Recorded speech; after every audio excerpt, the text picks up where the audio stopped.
Hey guys, welcome back to the messy workbench. As you can see, my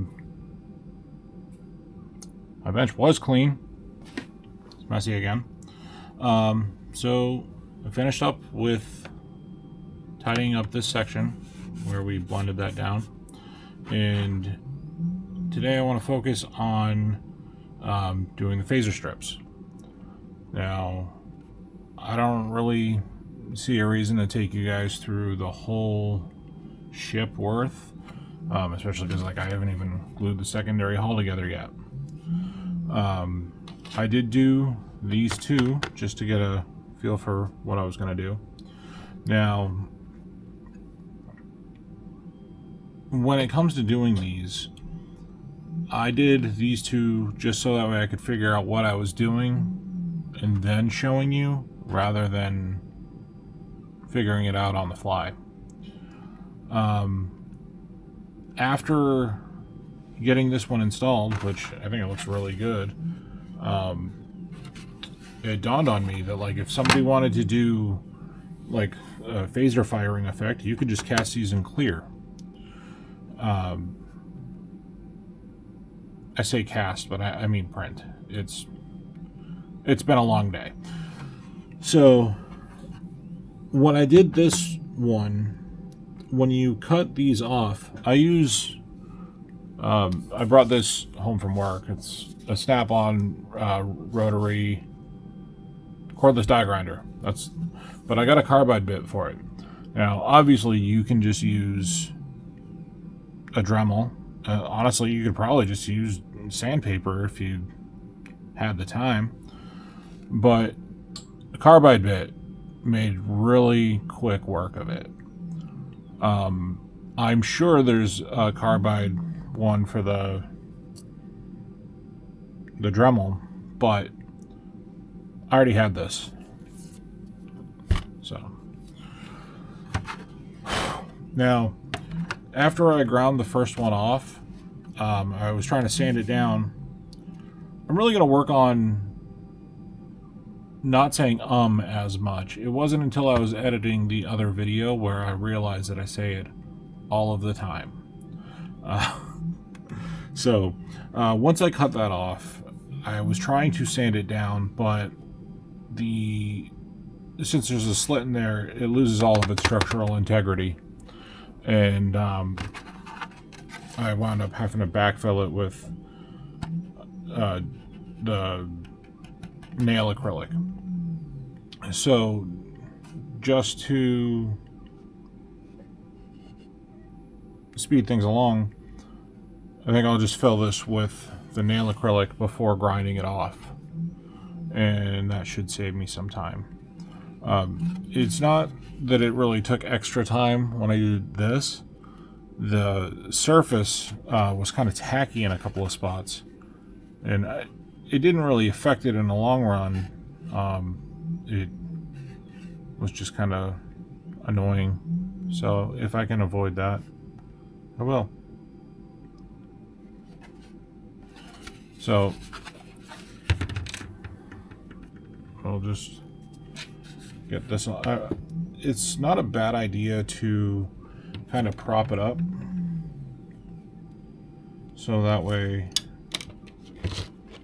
when it comes to adding the monomer, because one thing that's nice about this powder, it's a really fine powder, and I try not to get it on my skin because it really makes my skin feel like it's crawling, but it's a really fine powder. Just pour it on down in. And I had a brush around. I'll use this to just kind of tidy it up and get it back to where I wanted it to be. So in my endeavor to be better about filming, one thing I didn't realize with this camera is that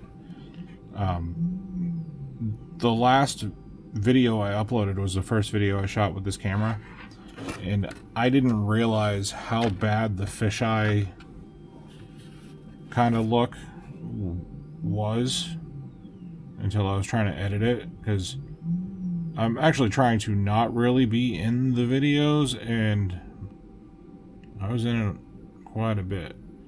But I also got another camera mount coming, so it'll be probably more overhead than this.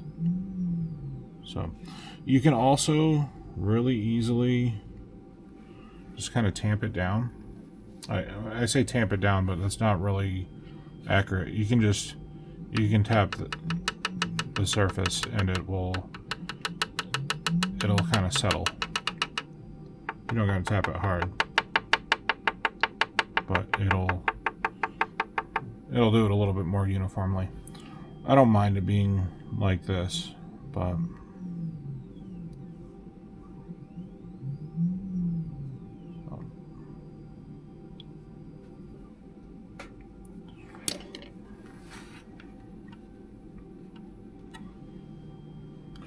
so this monomer, it's just a liquid monomer. I don't know if they make one that, I'm trying to hold it up so you can see it, but my lid was off.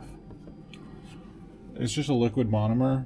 I got this off Amazon. I've read that there's odorless options out there, but I've also bought a lot of odorless things that smell pretty bad. So I don't know how much that's actually going to make a difference. So when it comes to the monomer, though, it is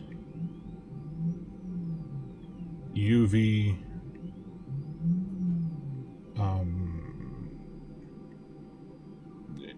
UV will break it down, which is why it comes in the dark bottles. So you could put it in a dropper bottle. I honestly just had this syringe around from... It's not a sharp syringe. I just had it around from when I was greasing the linear rails on my 3D printers. It was a spare one. So literally just letting it drop. Just letting it drip down on there. And there we go.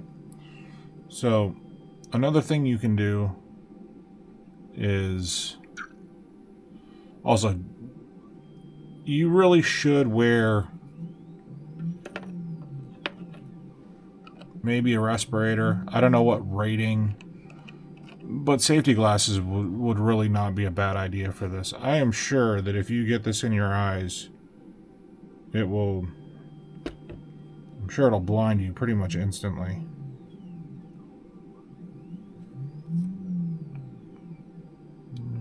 Don't swallow it. Don't eat it.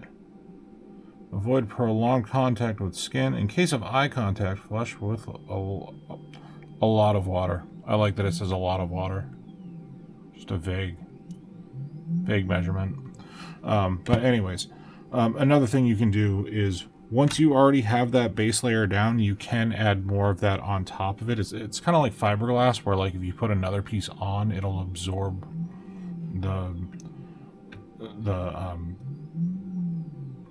the resin that's already down. This is effectively a resin now that it's all been dripped on. It's actually really cool the way it goes on as a powder, and then you drip a liquid on it, and then it just dissolves into a chemical. It's weird. But now we just let this sit. So I'm just gonna let this sit overnight, and then tomorrow or some other time, I will get back on grinding it out. Okay, it's the next day, and it's fully hardened up. Now, granted, this stuff doesn't take 24 hours to set up. I just put it on there, and then I went to bed. Now, I think it kind of goes without saying, do not get anything that you love near this bit. And really try not to drop it, especially in your lap. So, super careful with them. I run on the lowest speed. I don't know what that translates to. It's not very fast at all. It's...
think it also goes without saying, maybe wear some safety glasses. I just use my safety squints there. I feel like I can close my eyes just enough that I don't get plastic in them. So with that, I don't know if this is a bullnose bit or what, but it's really good for getting really, really tight. Now there's a couple of spots where I bumped it, but honestly, this kit has bigger sins to hide than those little things. Like, once I sand it down, you'll never notice. Now, before we can glue the new phaser strip down, which, mind you, I still have to sand it anyways. These are great. They look awesome, but they're just a tiny bit shorter than what the original one was. So I found that you don't have to do it on the back side here, but on the front side, these lines need to be scribed back a little bit further once it's all sanded smooth.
So right here, I have a little bit of a divot, and I just feel like it's just a hair too deep for me to just let it go. I noticed I got like a couple of tiny ones back here, but once there's a clear flat coat on there, like absolutely nobody would notice. But I might still do something about it, but I do know that if I let that go, it'll be fine. I actually like the color of this Tamiya primer. Like, that would actually be a pretty good color for the ship. Anyway.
Okay.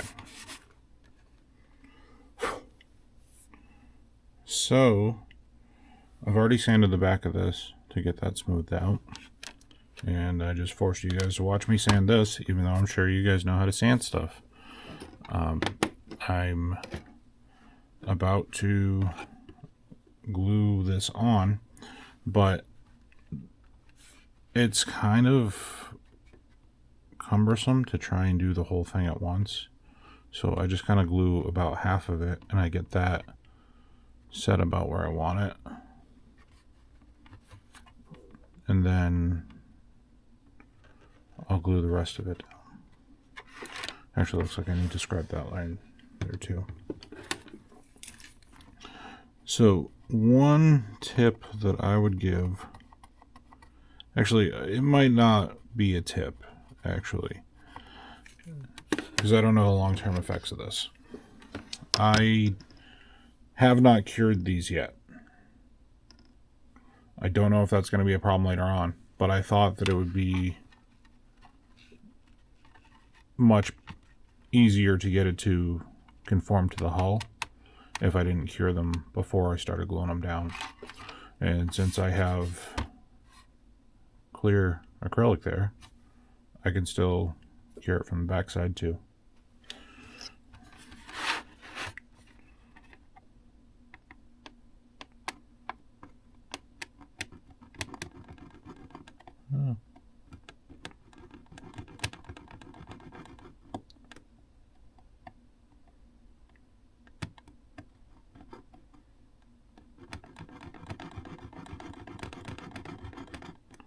Still getting used to not like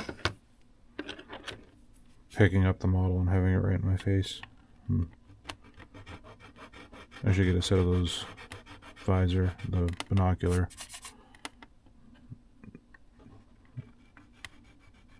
headsets, face shields. I don't know what they are. I don't know what to call anything anymore. So I normally don't like to use Tamiya glue for tidying up my scribes.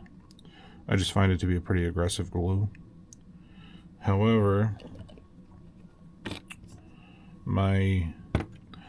so one thing that's really nice about, actually, do I have a spare? When it comes to the Tamiya glue, you can pull this out some. Like if you grab, so when your jar gets low, you can grab this and you can pull it out, and then you can just stick it in like a little.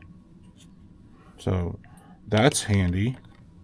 Well, Mr. Hobby didn't think so, because I tried doing that and I just wound up pulling it off. I stuck it back on the cap, but then it fell down in, and I can use a brush, but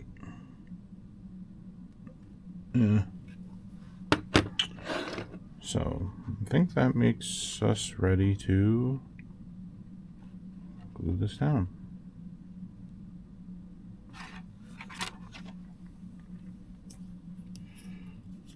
Finally caved and opened a new bottle of super glue.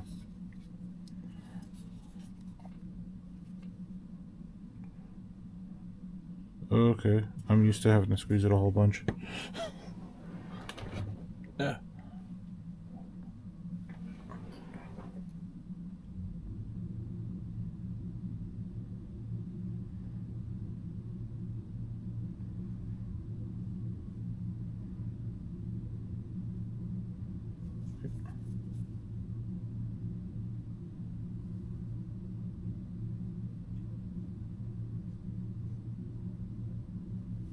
Okay, that shouldn't make a huge mess.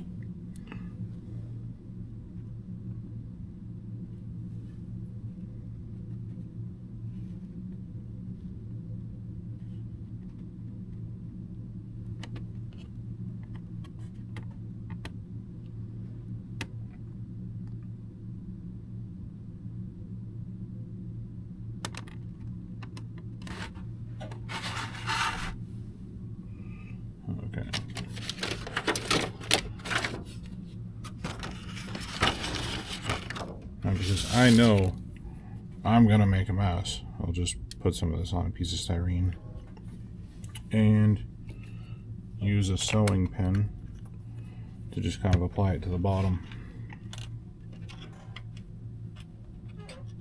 If I can pick it up.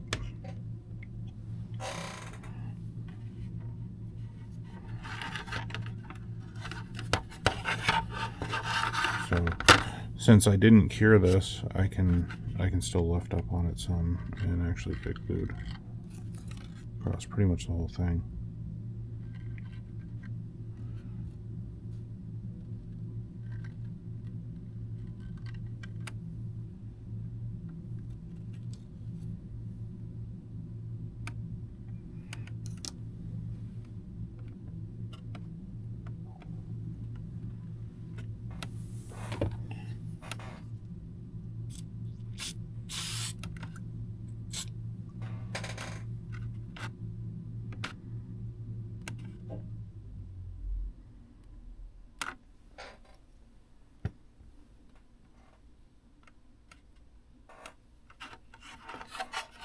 All right.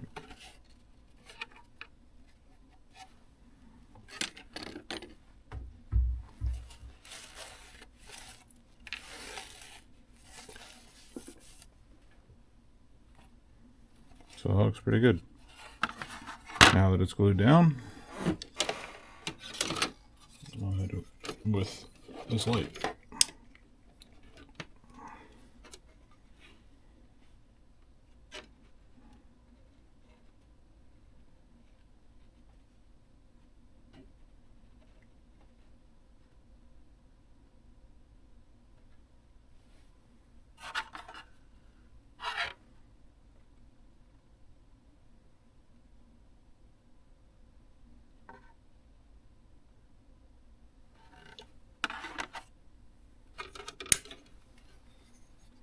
But I know how to do it. So I designed these, which I've already showed this in the Starship Builders group, Star Trek Modelers group. I can't keep track of them anymore. But the windows are not supposed to be 90 degrees, which is funny because when the Polar Lights kit came out and they were at that angle, everybody thought it was inaccurate to the point where Green Strawberry actually made inserts to make them 90 degrees. But I made these to just insert in, and I'll make this file available for everybody. Now they are supposed to be like slightly underneath that ridge, so I filed that flat, and I do have to fill around these. They fit perfectly until I filed the area. So if you want them to just be flush on the outside, they're good to go for that. So I'm just gonna fill around these. Not right now. Actually, I didn't even glue these in really. I just used a little bit of Tamiya glue, which I know that doesn't work for 3D printed stuff. I was just kind of hoping to make the plastic kind of tacky, just enough to hold it, so that way I could flip it over and then, glue them from the back side. But I'm really happy with how those came out, especially considering that was something I wasn't even considering doing when I started building this. So